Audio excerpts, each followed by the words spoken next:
I think first, what is a pyramid? A pyramid, for the most part, in the Nile Valley, is a tomb, a grandiose tomb for a monarch. Now, they may have been used for other things. I know there's a lot of speculation as to what the pyramids were used for, but essentially, the pyramids were tombs.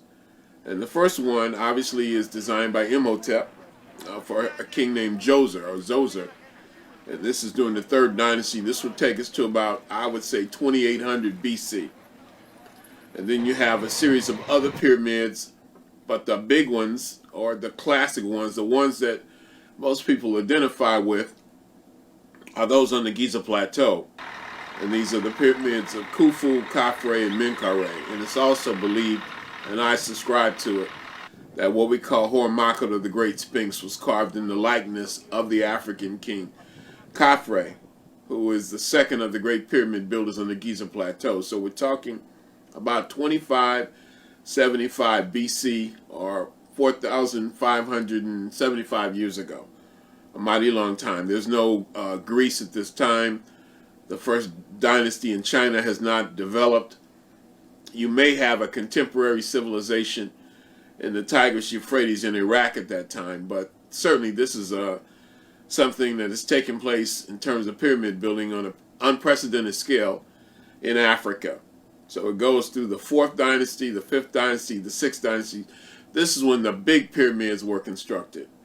And then there's a lapse. There's what we call the first intermediate period. And then you have the next major phase in Nile Valley civilization, at least in Kemet or Egypt, and that's called the Middle Kingdom, which is from about 2000 BC to about 1720 BC. And this is also a pyramid building phase, but none of them would be as grandiose as those in the 3rd and 4th dynasties. Nothing like in the 5th dynasty, nothing like that, to my knowledge, has been done ever since.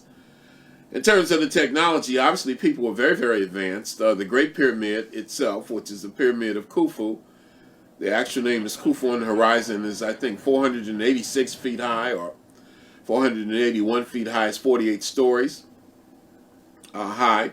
It's composed of approximately 2.3 million blocks of hard granite stone. The stones are fitted together. They're not glued together. They're fitted together like you would fit the pieces of a puzzle, put together very precisely. They're made of granite. The stone had to be moved, in some cases, for hundreds of miles.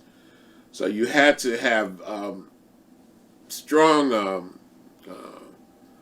engineering skills, architectural skills to assemble something like that, just to coordinate the workers.